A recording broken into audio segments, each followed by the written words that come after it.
My name is Elenia Ramirez, and I first met Stefanos when we were traveling from Greece together. He and his mom were traveling at the same time, I and my parents and my brother. It was early May. I can't remember the exact day, but it was early May.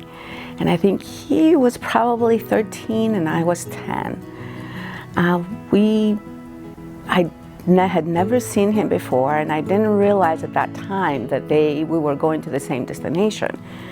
My father introduced us, but that was the end of that for the whole trip. And then when we got off the airplane, I suddenly realized that we were going to the same apartment. And his dad was very kind to offer us a place to live while we looked for an apartment. It was very tight quarters, but we were so happy that we had somewhere to stay. My brother was only 9 months old, so it would have been very difficult to find somewhere really fast where we could all be safe. And Mr. Athanasios and Mrs. Anna, Stefanos' parents, were just amazing hosts. I have to tell you a little story about how we lived in that little apartment, because it shows the difficulties that we started with. It was a studio apartment with a large closet, and they put a mattress in the closet, and that became the private quarters of Mr. and Mrs. Miltsakakis for the night. The rest of us took a couch, we put blankets on the floor, and we made it do. It was very nice. It was very warm. I remember lots of wonderful cooking going on. I remember bananas. That was my one thing, because we didn't have many bananas in Greece, and we had, when we went to the store, we all bought so many bananas. And I remember Stefanos and I eyeing the largest ones at the same time. And he let me win. I got the largest banana. Jimmy Lane from Raleigh, known Stefanos since junior high school, and been a lifelong friend, true lifelong friend. So I think that the first time I met Stefanos was when he first moved here, and he rode the same bus, and we went to the same junior high school. I probably didn't know him very well, or just until he really started to learn English and blossom out. He was just kind of one of those guys in the background, you know. And but as he learned English and became, you know, one of the American kids, so to speak, he blossomed out, and he turned out to be a really good friend, and a lifelong friend at that. Hi, my name's David Urban. I grew up in Raleigh, North Carolina. Stefanos, to me, I grew up knowing him as Steve. Met him in high school. He'd moved to North Carolina near Charlotte when he was 13, as he describes his life first coming here, knowing no English, and he had to quickly learn how to fight in school. He went to a very rough school in the outskirts of Charlotte, North Carolina, and was picked on because of his lack of English skills. And so anyway, at a very early age, he learned how to fight. God, the first fight that I've been in, you see, I remember fighting as soon as I started to walk. I mean, it was just the circumstances I was put. I grew up in a place that it was just a common thing that children, you know, would just fight with each other and wrestle all day long. It was a different times, it was a different era, it was a different place. The first really fight I remember, really fight, I was, what was I, 13 years old. I just came to the United States. I couldn't speak a whole lot of English. And I got in a fight with about, I don't know, a dozen black kids. And I remember grabbing them and wrestling them to the ground, but I wasn't hurting them, and they would hit me with metal paws. They would beat me. And I learned how to fight. That's when I really learned how to fight. That was the last time I lost a fight. It was the only time I lost a fight. And I learned how to fight. It was no longer a wrestling match. It was no longer grabbing somebody by the neck and put him to the ground in a headlock and say, I got you. It was about really doing whatever you can to survive. It was like, I was beaten up so bad. I was dripping blood. I remember going to the principal's office, and the other kids would see me walking on the hall, and they would start screaming, and little girls crying and, running to their classrooms. It was a fight. I'd say my first impression of Stefanos was he was a little bit scary, intimidating, until you got to know him. And he was a gentle, giving, generous guy. But he had a demeanor. He was, if you wanted a tough guy for the movie, that's your guy right there. And he was, of course, an interesting accent, and the way he talked was different than most. Not just his accent, but his, I guess, delivery and content of his thoughts about the world were different than an average high school age kid, and that was intriguing. But I just remember him being a quiet guy. We kind of got to be friends gradually. So in junior high, I knew who he was, but it was in high school where we really became friends, and we all hung out at the same places. And they would come down to the beach with me. We would all go to the beach on azalea festivals and different times during high school, and we'd have quite a big time, I can tell you. And so I don't really remember the first time. It was just a lot of, we knew each other gradually more and more, became friends, kind of like what I hear from other people. Once they get to know him, they find out how nice he is and how good-hearted he is. He was really a good friend. His dad was a tailor in Charlotte and was working in a sweatshop and wanted to break out on his own. And so they came to Raleigh. That's how they ended up here. His father was a great man, solid, strong, very frugal.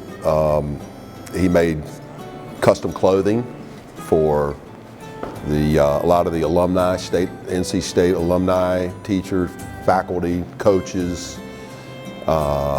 Made custom suits, custom pants, whatever you wanted, done clothing-wise. Mr. Miltsakakis was excellent. And I had my first suit made by him, actually. But first met Steve in high school, about the time he was sort of finding himself and feeling his oats. And it was a crazy ride after that. Steve Koob, former NC State alumni, wrestler, graduated '83, and being a wrestler, got to know Steve that way. As we had talked before that Steve came in, and we affectionately called him Steve the Greek. That's how we knew him, It was easier to pronounce and everything, and that's what he told us to call him. So, but Steve loved to work out, loved that one-on-one type of competition, worked out in the weight rooms. I know some with him. He loved that type of stuff, the physical nature of wrestling. And I would often stay late to work out, get better and what have you. And as it turned out, Steve started working out with our former heavyweight, who became a national champ, and probably Steve helped him do that, because Steve, you know, he figured out some things you do when you wrestle your partners over and over in the room. You figure out their weaknesses and whatever, and Steve was very crafty in exploiting them, but it only made Tab better. And even though it frustrated Tab, you know, he later became a national champ, and you know, Steve was a little part of that, I would have to say. My name's Steve Tannhauser, and I had the privilege of having Stefanos Miltsakakis as my partner for a number of years in a bar called the Bear's Den. We met, Steve and I met. I had just finished up grad school at Virginia Tech, and I came to Raleigh, where I did an internship at a hotel called the Royal Villa Hotel. And Steve, believe it or not, was a bouncer at the hotel where the nightclub was. We instantly got a tremendous friendship started, and that continued. And Steve and I decided that we were going to open a bar together. And three years later, we did just that. So you have to understand, we opened a bar that we had live rock and roll 6 nights a week. And it became one of the most popular bars in Raleigh. We had the greatest live rock and roll band, so people were just coming, and we were growing. And here we are, 2 guys in their 20s that are both single, that, you know, are just able to work countless hours and just take it all in and make it happen in Raleigh. And we were on the trend-setting edge at the time. And so Steve and I spent a lot of time together. First of all, I called him Steve, and he used to hate that because he would, hey, Steve, call me Stefanos.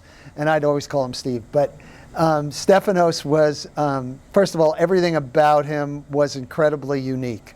He was built like the statue of David. He had a 56-inch chest and a 34-inch waist. He was literally the most soft-spoken guy. So here's this gigantic man, this giant, okay? It doesn't have an ounce of fat, all muscle, and he yet had this soft-spoken, like, hello, how are you? It was just always really soft, and yet he was absolutely an athletic wonder. I'll give you a fun story. He was, you know, Steve, of course, is a first-generation Greek, and my family, my mother was born in Sicily. So when we were building the nightclub, Steve would teach me Greek words, and I would teach him Italian words. And of course, what are the words you teach somebody first is swear words. So he would teach me all the swear words in Greece, and I'd teach him all the swear words in Italian, and we go back and forth, and you know. So in Greece, Easter is very big, very, very big. Well, he invites me to his family's house on Glenwood Avenue for Easter dinner. So I come over there on Easter dinner. Now let me give you a little backstory. In Greek, hello is yasu. Yasu, yasu, yasu. It's like in Italian, ciao, ciao, ciao. In Greek, it's yasu, yasu, yasu. Well, screw you is yamisu, okay? So he taught me the Greek swear words, and he also taught me hello. So I go to his house for the big Greek Easter dinner, and I'm late. I'm late to this Greek Easter dinner. I've got a basket with bread and wine and everything. And I get there and I see the lamb is already off the spit outside. I'm like, oh no. And I go upstairs, and you were probably already there as a little guy. And I open the door, and in true European fashion, the table goes from the living room, from the edge of the door, all the way into the kitchen. And there's just table, table, table. And everybody's sitting at the table. And I come in, and I've got my big basket. And I'm late, and they're all eating, and they all look up, and I come in right behind Steve and his grandmother who's sitting there, and I looked at him and I said, Yamisu, everybody, Yamisu, Yamisu. And with that, finally, everybody's holding their fork in their mouth like this, looking at me, and Steve grabs me by the collar, he pulls me down, he goes, Steve, stop telling my grandma to screw herself. And I realized at that moment, oh my God, I've just told this whole table 10 times over to screw themselves. And that's all he did. He waited for me to go on, and then he just grabbed me. Hey, come here. Well, you know, I think that Stefanos was the first friend I ever had that wasn't American. And one thing I noticed is, and when I met his family, is that they were all so motivated, and they saw the opportunity here that us Americans didn't really see. And his father worked his butt off as a European custom tailor. That was the name of his business, and his mother was always there cooking, and it was just a great family atmosphere there. So he'd owned a bar together with his friend Steve Townhauser called the Bear's Den, and we used to all go and party there, see live music. Steve would sit on the stool at the front, usually collect the money, and sort of act as owner / bouncer. And I've seen him bounce a lot of people. And I remember being there visiting him, and we're all partying, the bar's crowded, and of course anytime there was any kind of conflict, the bouncers would naturally run and go find Steve. And I remember one night, Steve, this big guy, he won't leave, he's talking junk to everybody, he's hit somebody. Steve, calmly, I have to watch the scene, walks over to the area where the guy is.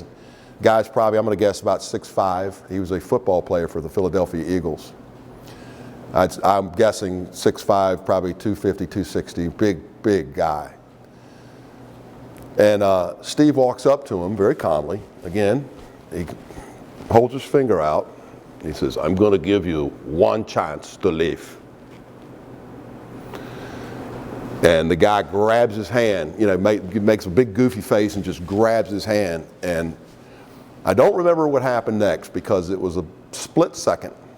And the guy was on the ground with Steve just pummeling him. Within the next 10 seconds, the guy's out the door, bloody, yelling and screaming, and Steve goes back and sits on his stool, and he's not even out of breath. And every single time we would go out, somebody would take a swing at this guy.